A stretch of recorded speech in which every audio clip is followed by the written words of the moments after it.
নমস্কার, বলছি রঘু ডাকাতটা কেমন লাগলো আপনার? খুব ভালো লাগলো। আচ্ছা। মুভি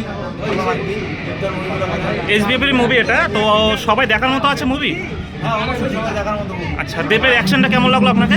এটা দেবদাকে বারবার যেভাবে প্রেজেন্ট করা হয়েছে, আচ্ছা। মনে হচ্ছে যে বারবার দেবদা আসছে। আচ্ছা মানে বিভিন্নভাবে আমরা দেবদাকে এখানে দেখেছি, পুরো মাস মুভি একদম আলাদাই।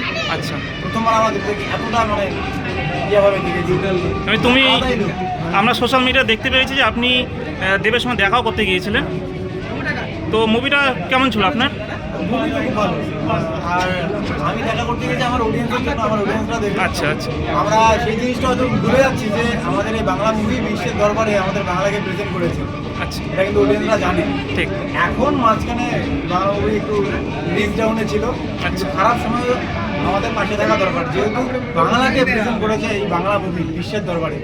খারাপ সময় যে মানুষগুলো পাশে থাকে সেই কিন্তু আসল ভালোবাসা মানুষ।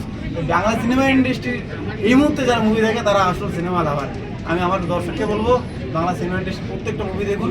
আমি উত্তরবঙ্গ থেকে বাংলা সিনেমা ইন্ডাস্ট্রির মুভি দেখলে সিনেমা আরও বড় লেভেলের হবে। সেদিন আমাদের উত্তরবঙ্গের যে ঐতিহাসিক রাজপাট রাজবাড়ি নিয়ে কাহিনী আছে সেগুলো নিয়েও কখন মুভি করার জন্য আমরা অনুরোধ করবো, তারা করবেন। আচ্ছা, এসবিএফের সার্ভিস কেমন লাগলো তোমাকে? খুব ভালো। আচ্ছা, thank you sir, busy Rakhine.